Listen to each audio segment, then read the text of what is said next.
Buenas tardes a todos. Siguiendo con el protocolo, voy a cerrar la ventana.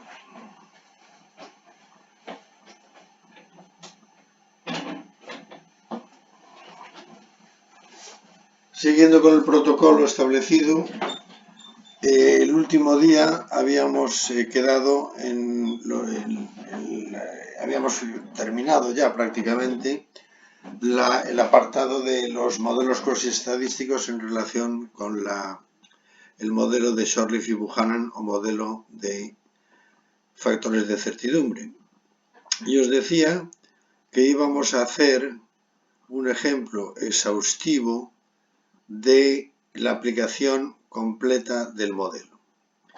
Os decía también que no hay ejemplo más completo que este, que lo podía haber más enrollado, más engorroso, pero aquí están todos los ingredientes del modelo de factores de certidumbre, como veremos a continuación. Repito la lectura del enunciado, que es que durante un proceso regresivo y exhaustivo centrado en la hipótesis H, os acordaréis de que un proceso regresivo es el proceso que va desde las hipótesis hacia los datos, y exhaustivo quiere decir que es una búsqueda completa. Centrado en la hipótesis H, se activaron las reglas y se obtuvieron las evidencias que aparecen a continuación. Y la pregunta es evaluar el factor de certidumbre final de la hipótesis H dada toda la evidencia disponible. La evidencia disponible es la descripción del problema que tenemos que resolver, es la imprecisión asociada a los hechos que aparecen en las reglas. CFD1 es igual a 1, con lo cual es cierto. CFD2 es igual a 0,7, no es totalmente cierto, pero es bastante cierto. CFD3 es igual a 0,8. CFD5 es igual a menos 1, que quiere decir que es completamente falso. CFD6 es igual a 0,8. CFD8 es igual a 0,6. Y CFD9 es igual a 0,7. Esto es nuestro caso concreto, nuestro problema concreto en un dominio de aplicación concreto también. Y las reglas de que disponemos para resolver el problema, que forman parte de la base de conocimientos, es E de 1 y E de 2 o E de 3 implica H, con una potencia evidencial de 0,9.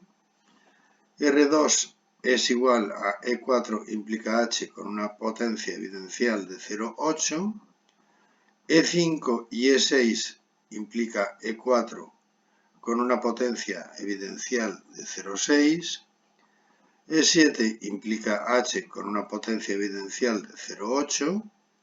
E8 implica E7 con una potencia evidencial de menos 0,6.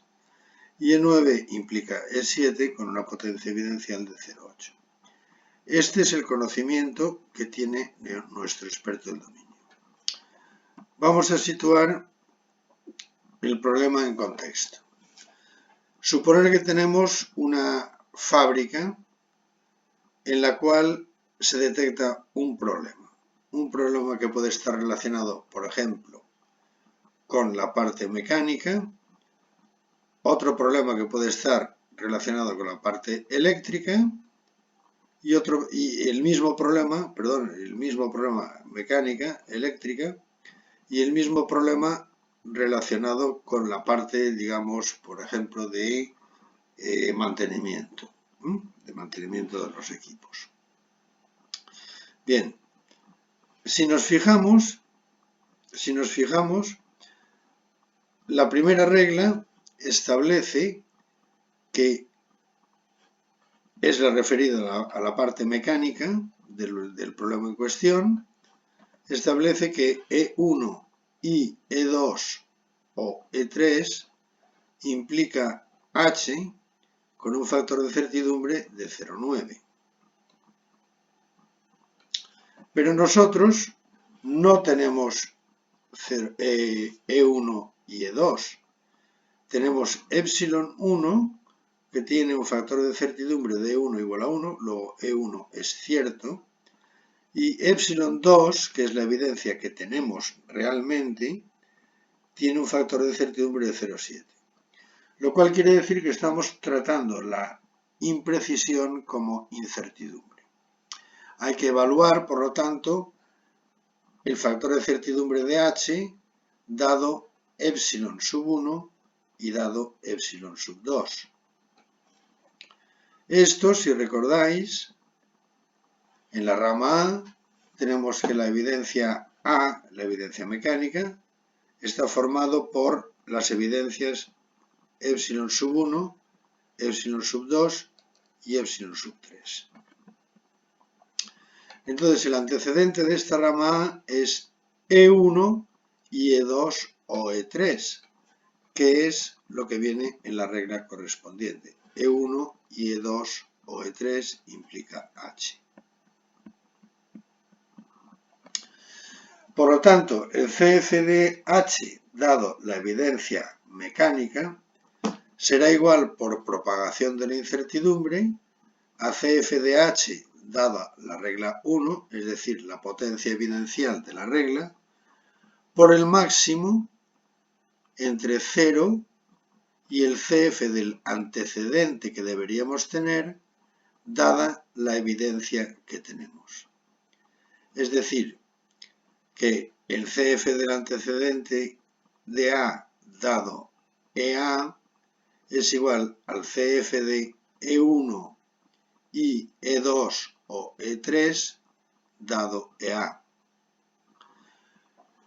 Como E1, E2 y E3 vienen afectados de imprecisión, esto es igual al mínimo entre CF de E1 dado epsilon sub 1, que es lo que tenemos, E1 es lo que deberíamos tener y epsilon sub 1 es lo que tenemos, coma, máximo, porque es un OR, del CF de E2 dado epsilon sub 2, CF de E3 dado epsilon sub 3,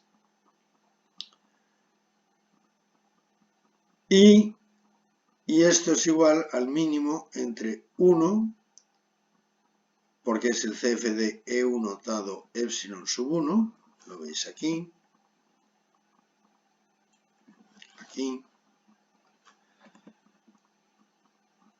y el máximo entre 0,7 y 0,8, porque lo tenéis aquí. Esto es un OR, máximo entre 0,7 y 0,8. Con lo cual la expresión nos queda 0,9, que era la potencia evidencial de la regla, 0,9, que era la potencia evidencial de la regla, por el máximo entre 0,7 y 0,8. Aquí hay un pequeño error, ¿no? Sí, 0,7 y 0,8. Aquí hay un pequeño error. Sería máximo entre 0,7 y 0,8. Porque el mínimo es 1, máximo de todo esto. Y sería 0,9 por 0,8, que es el máximo, que sería 0,72. Luego hay un 72%, digamos, de que el problema sea de carácter mecánico. Vamos a ver la contribución del problema eléctrico.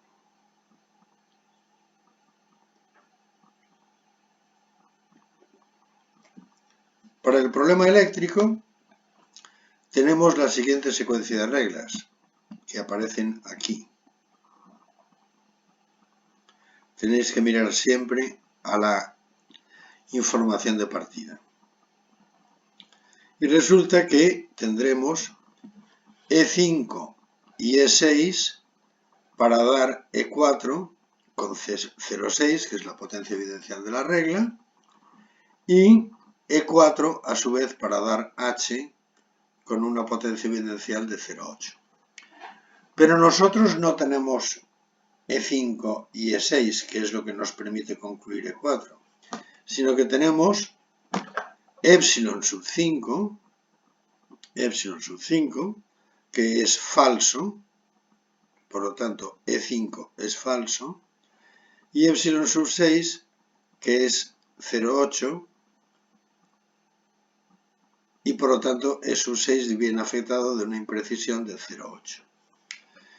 Si vamos a las ecuaciones, vemos que en la rama eléctrica, las evidencias que tenemos son epsilon sub 5 y epsilon sub 6. El antecedente de B es E5 y E6, y por lo tanto tenemos que el CF de H dado EB es igual al CF de H dada la potencia evidencial de la regla por el máximo entre 0 y CF de E4 dado EB. Pero CF de E4 dado EB es igual a CF de E4 dada la potencia evidencial de la regla correspondiente por el máximo entre 0 y el CF del antecedente B dado EB. Pero a su vez el CF del antecedente de B dado EB es igual al CF de E5 y E6 dado EB. Y esto es un mínimo del CF de E5 dado epsilon sub 5, que es la evidencia que yo tengo, coma, CF de E6 dado E sub 6, que es la evidencia que yo tengo. Pero si os fijáis, el CF de E5 dado E sub 5 es igual a menos 1. Luego entonces tenemos que esto es menos 1. El mínimo es menos 1. Por lo tanto, el CF de E4 dado EB será igual al CF de E4 dada la potencia evidencial de la regla 3 por el máximo entre 0 y menos 1.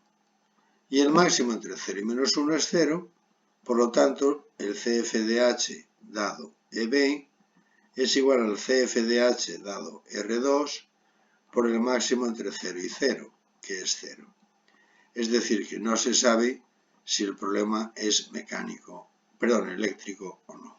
Pero en cualquier caso, no contribuye a la veracidad de la hipótesis H. El tercer caso es un poco diferente.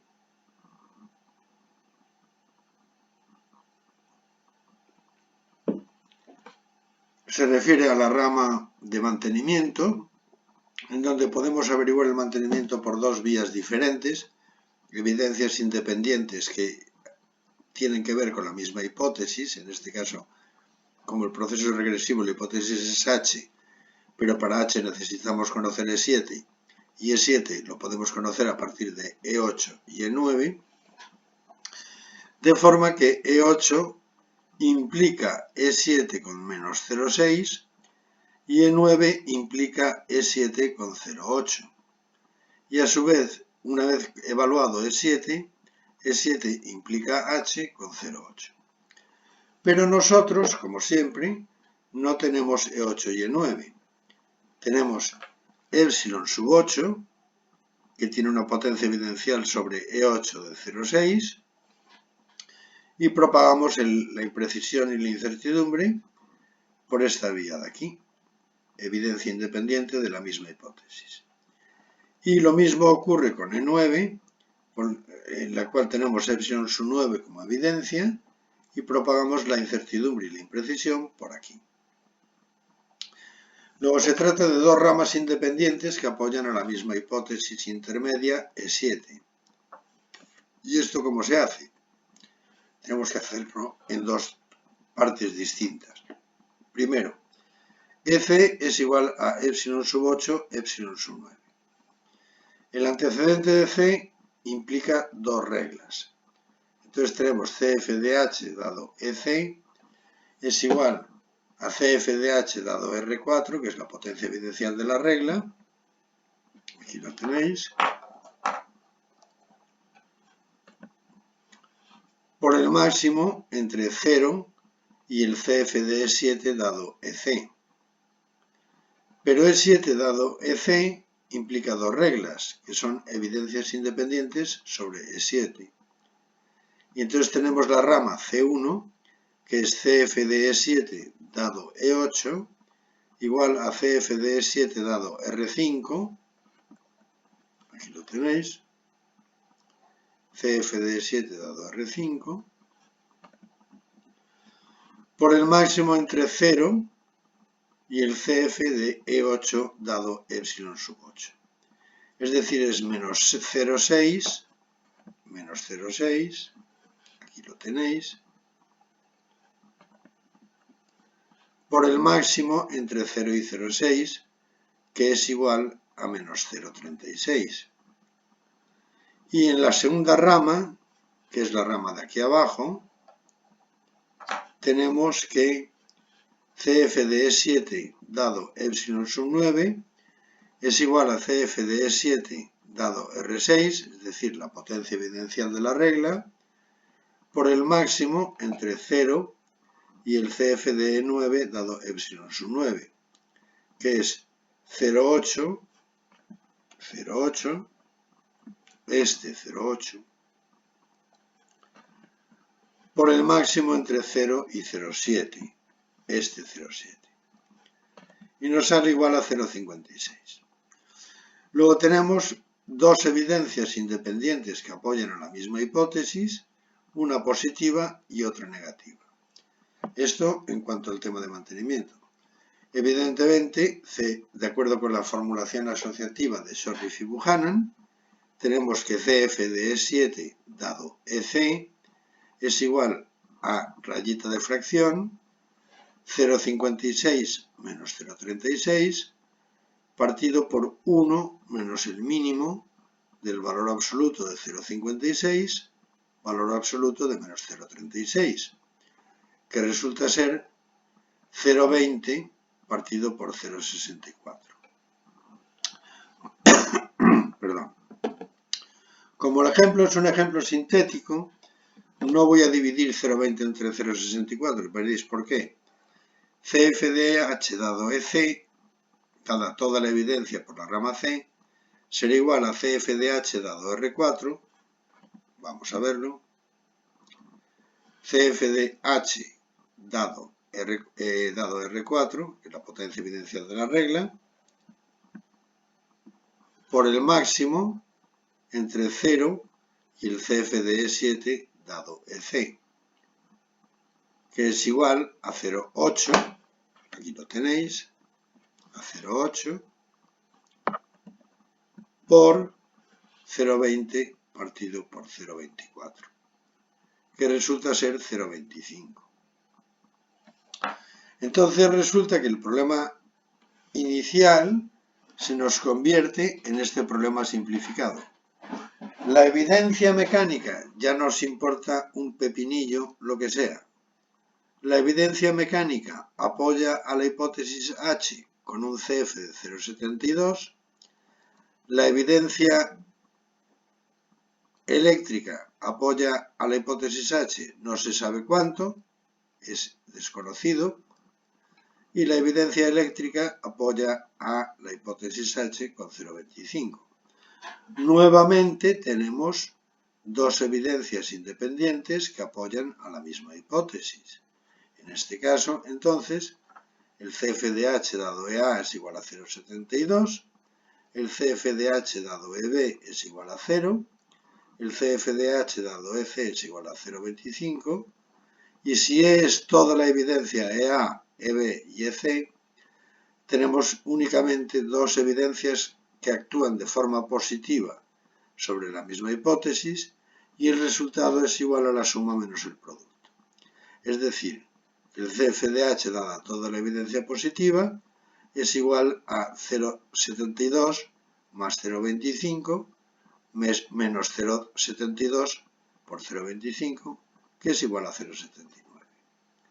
Luego todo el problema se reduce a que, dada la evidencia correspondiente al problema, podemos concluir que hay un 79%, por decirlo de alguna forma, de que la hipótesis sea cierta. Y no hay problema más completo que este.